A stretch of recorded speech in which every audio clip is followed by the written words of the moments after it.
Di ujung kawasan industri Sidoarjo tahun 1993, suara mesin-mesin pabrik bersahutan dengan letihnya nafas para buruh. Di antara mereka, seorang perempuan muda dengan langkah mantap berjalan memasuki gerbang PT Catur Putra Surya. Namanya Marsina, perempuan asal Nganjuk yang merantau demi penghidupan. Meski tubuhnya mungil, tekadnya jauh melampaui batas ruang pabrik. Ia bukan sekadar buruh, tetapi penulis diam-diam dari sebuah perjuangan.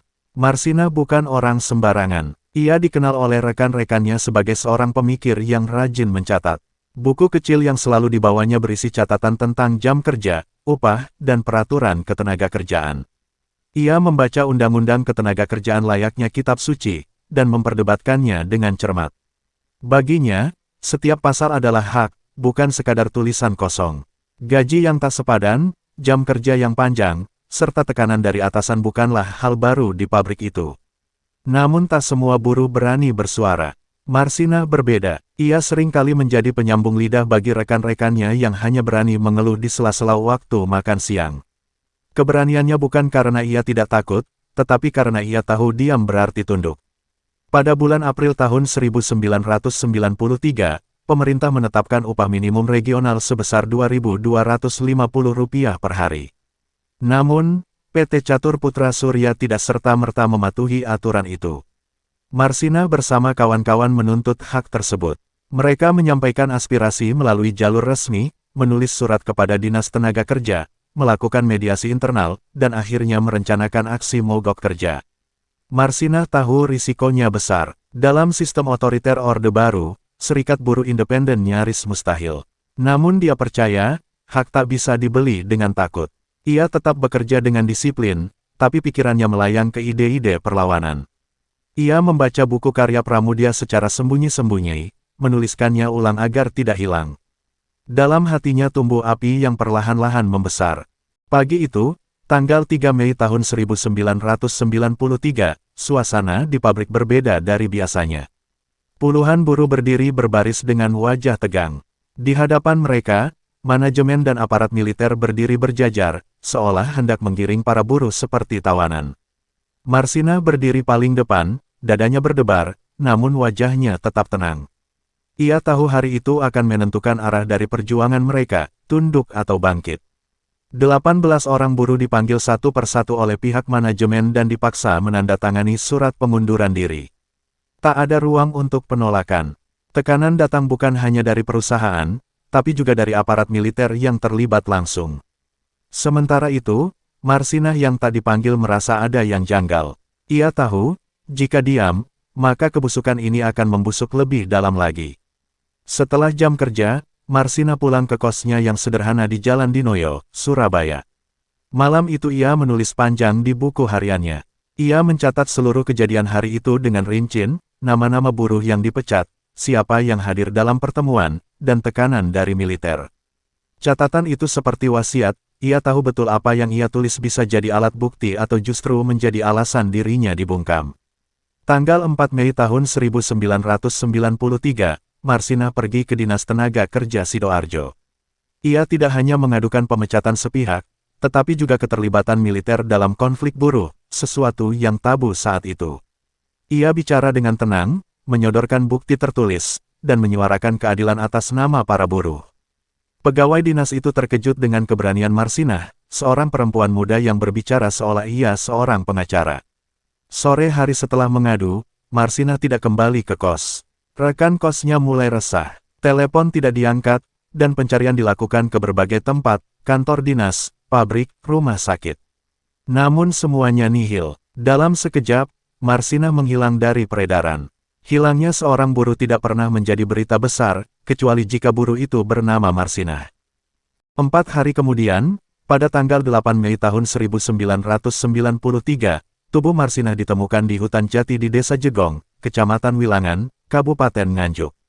Tubuhnya tergeletak dalam kondisi mengenaskan, mengenakan pakaian yang sama seperti saat ia terakhir terlihat.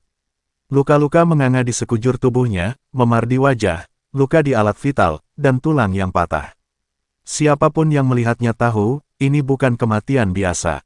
Ini pembunuhan. Berita kematian Marsina sempat disembunyikan. Namun, suara para buruh, aktivis, dan jurnalis mulai menyebarkannya pelan-pelan seperti api yang menjalar ke ilalang kering. Laporan investigasi dari LSM dan media alternatif menyebut adanya indikasi kuat bahwa Marsinah disiksa sebelum dibunuh. Fakta-fakta itu menjadi bara dalam dada rakyat kecil yang selama ini dibungkam.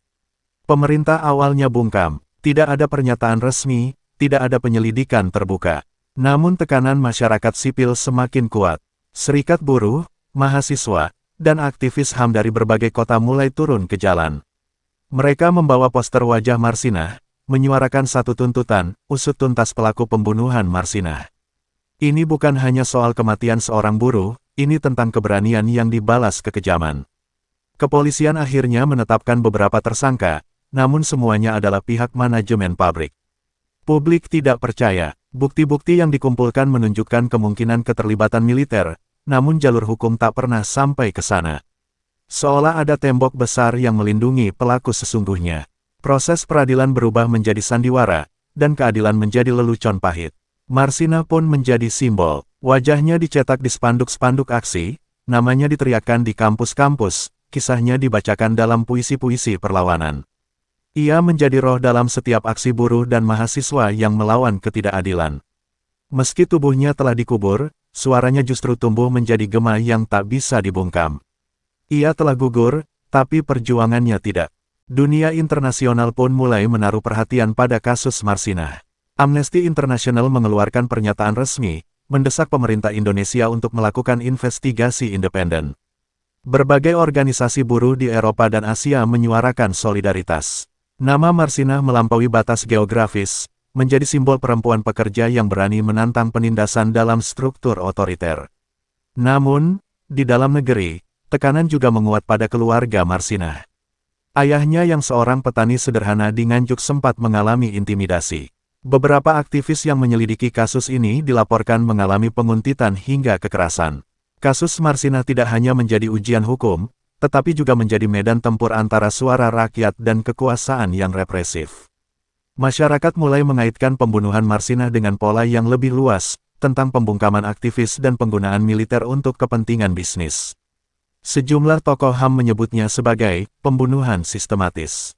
Marsinah bukan hanya korban, tetapi potret dari betapa rentannya mereka yang berani bersuara di tengah sistem yang tak memberi ruang bagi oposisi. Di berbagai universitas, diskusi-diskusi tentang Marsinah mulai rutin digelar. Karya ilmiah dan skripsi tentang perjuangannya bertambah dari tahun ke tahun.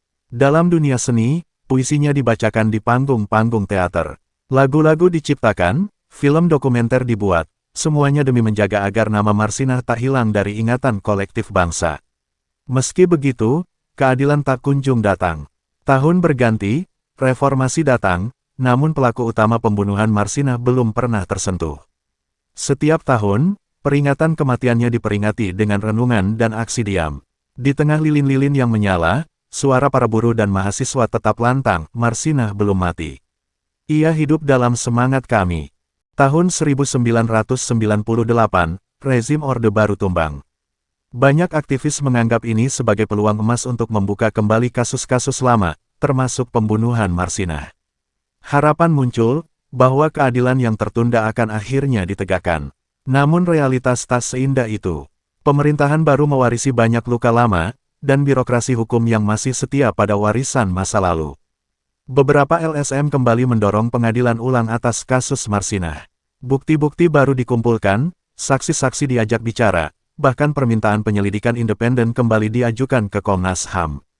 Namun tak satu pun berujung pada pengungkapan aktor intelektual pembunuhan. Semua menguap dalam birokrasi dan keengganan politik. Keberanian melawan struktur lama terbukti tidak mudah. Meski secara hukum tak banyak bergerak, budaya rakyat tidak diam.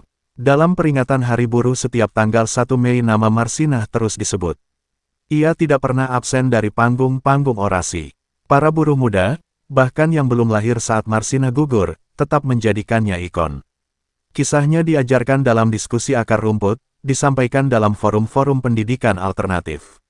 Di kampus-kampus, mahasiswa menjadikan Marsinah sebagai studi kasus tentang pelanggaran HAM. Sebuah universitas di Yogyakarta bahkan membentuk komunitas kajian yang menamai dirinya, Lingkar Marsinah.